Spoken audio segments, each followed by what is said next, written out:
पौराणिक कथा से उत्पत्ति, श्रावण सोमवार का आरंभ। श्रावण सोमवार का संबंध एक अत्यंत महत्वपूर्ण पौराणिक घटना से है, जिसे हम समुद्र मंथन के नाम से जानते हैं। यह घटना तब घटी जब देवताओं और असुरों ने मिलकर क्षीर सागर, दूध का समुद्र, का मंथन किया।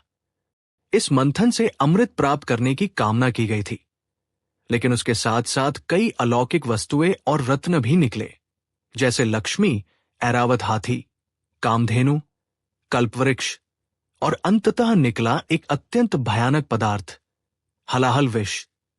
यह विष इतना तीव्र और घातक था कि अगर उसे किसी ने नियंत्रित न किया होता तो पूरे ब्रह्मांड का विनाश हो सकता था। न तो देवता और न ही असुर उस विष को ग्रहण करने या रोकने की स्थिति में थे।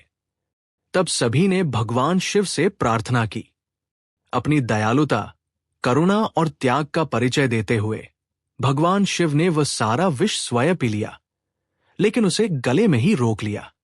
उन्होंने उसे न निगला और न ही बाहर निकाला, जिससे उनका कंठ नीला पड़ गया और तभी से वे कहलाए नीलकंठ महादेव। ये पूरी घटना श्रावण मास के दौरान घटित हुई थी। इसीलिए श्रावण मास को भगवान शिव के त्याग, बलिदान और विश्व रक्षा के प्रतीक रूप में पूजा जाता है। क्यों किया जाता है श्रावण सोमवार को व्रत? श्रावण मास में हर सोमवार को व्रत रखा जाता है और विशेष रूप से शिवलिंग का अभिषेक किया जाता है।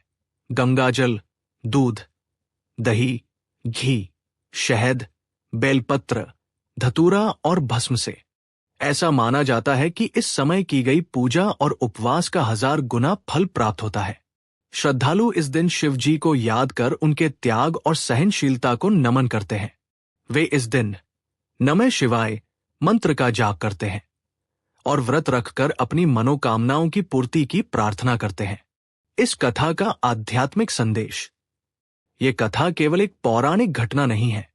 ये हमें सिखाती है कि जब संकट आए तब केवल शक्ति नहीं, त्याग और धैर्य भी जरूरी है।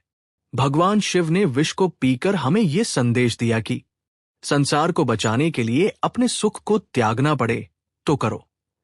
क्रोध, ईर्ष्या और विष जैसे विचारों को भीतर रोकना चाहिए, बाहर नहीं फैलाना चाहिए।